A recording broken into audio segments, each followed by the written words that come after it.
जय हिंद, वंदे मातरम, भारत माता की जय। संभल के मामले में एक बहुत ही अप्रत्याशित घटना सामने आई। बिजली चोरी के दौरान जो छापेमारी बिजली विभाग ने करी, उन्हें सूचना थी कि घरों में बिजली चोरी की जा रही है। जांच के दौरान एक बहुत पुराना शिव मंदिर, हनुमान मंदिर निकला। इसकी कार्बन डेटिंग के लिए डीएम संभल ने एसआई को लिखा और एसआई की टीम वहाँ पहुँच चुकी है। एक और चीज़ है, अजीब सी बात यह है कि शफीकुर रहमान जो पूर्व सांसद रह चुके और वर्तमान में जिनके जियाउर रहमान पोते वर्तमान में संभल से सांसद हैं, वही शफीकुर रहमान, जरा इनके बारे में क्लियर कर दूं, जो हमेशा विवादों में रहे हैं, सेकुलर रहे हैं, हिंदुओं के खिलाफ रहे हैं और मुस्लिम तुष्टीकरण तो करते रहे हैं। और संसद में जब भी ये रहते थे, संसद समाप्त होने के बाद जब भी संसद के दौरान जब भी राष्ट्रीय गीत वंदे मातरम गाया जाता था तो ये संसद छोड़ करके बाहर चले जाते थे। हमेशा उसका अपमान सांसद ने किया और हमेशा विवादों से घिरे विवादास्पद बयानों के कारण। तो मैं ये कह रहा था कि सांसद जो जियाउर रहमान बर्ग हैं और शफीकुर रहमान बर्ग हैं, उनके घर से बिजली चोरी का मामला एक बहुत बड़ा मामला पकड़ा गया है।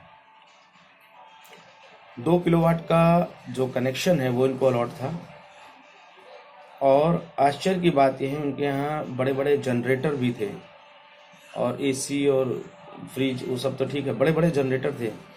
कुल मिलाकर के बिजली विभाग के लोगों को चेकिंग के दौरान 16,480 किलोवाट की चोरी, 16,480 किलोवाट की चोरी पकड़ में आई। यूनिट नहीं, वॉट, इतना लोड था वहाँ पे।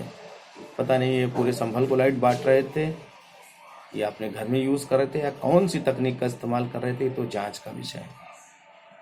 अभी मैंने टीवी पे सुना कि एक समाजवादी प्रवक्ता अशोक यादव जी चिल्ला चिल्ला के उनके पक्ष में तालियां बटोर रहे थे। ये जांच का विषय है, आपने कैसे चोर कह दिया। अरे भाई, जब वीडियो रिकॉर्डिंग है, फुटेज है, मीटर बता रहा है, उनका बिजली का बिल 4-5 महीने के दौरान का शून्य है, 2 किलोवाट का कनेक्शन है और बिजली का बिल बीपीएल कार्ड धारक से भी नीचे का आ रहा है। और एक सांसद महोदय जिनके यहाँ बड़े बड़े जनरेटर तक लगे हैं, एसी, फ्रिज, सब कुछ है, बड़े बड़े लोड हैं, बड़ा सा मकान है 200 वर्ग गज में, तो क्या वो बिजली पूरे संभल को बांट रहे थे अपने माध्यम से निःशुल्क गरीबों को? ये बात तो जांच योग्य है। तो समाजवादियों ने हमेशा शासन प्रशासन को अपने बाप की जागीर समझ के रखा था। व्यवस्था चल रही थी इनके हिसाब से तब ठीक था, व्यवस्था कानूनन चलने लगी तब इन्हें तकलीफ होने लगी।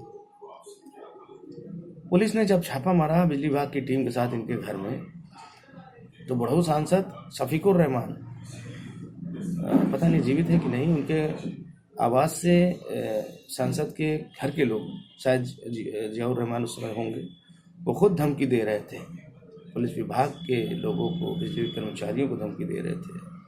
एक न्यूज़ चैनलों में ऐसा रिपोर्टिंग आई। तो आप सोचिए कि अगर इनकी सरकार रही होगी सत्ता में, ये कैसे प्रशासन को हाथों पर नचाते रहे। खैर, अभी तो बहुत मामले हैं जांच में जो आएंगे। और ताज्जुब की बात यह है, योगी जी ने जो वक्तव्य संसद में दिया उसको लेकर के पता नहीं क्यों विपक्ष इतना परेशान है। उन्होंने कहा कि हिंदू बाहुल्य क्षेत्र से अगर कोई मुस्लिम का जुलूस निकलता है तो शांतिपूर्वक निकल जाता है, मंदिर के सामने से ही, लेकिन मुस्लिम बाहुल्य क्षेत्र से अगर कोई शोभा यात्रा निकलती है तो ही ऐसी दुर्घटनाएं क्यों होती? जाहिर सी बात है, सवाल का विषय है। और दूसरी बात, ये जो कार्रवाई हो रही बिजली चोरों के खिलाफ प्रशासन के द्वारा,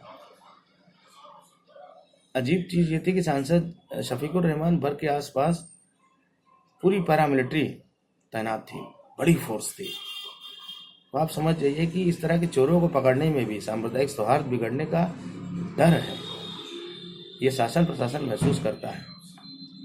तो जब समाजवादियों की सरकार रही होगी तब कानून व्यवस्था क्या रही होगी, ये सब तो हम लोगों ने देखा है। लेकिन जो पुलिसिया कार्रवाई के दौरान राजनीतिक गहमा गहमी हो रही है, इसका अंदाजा आप लगा लीजिए कि अगर पहली बात तो सरकार में ये होते तो इस तरह की कार्रवाई होती नहीं, लेकिन अगर सरकार में ये रहते रहे होंगे तो हिंदू बाहुल्य क्षेत्र के लोगों के बीच कैसे दहशत ये लोग बनाते होंगे, इसका अंदाजा आप स्वयं लगा सकते हैं।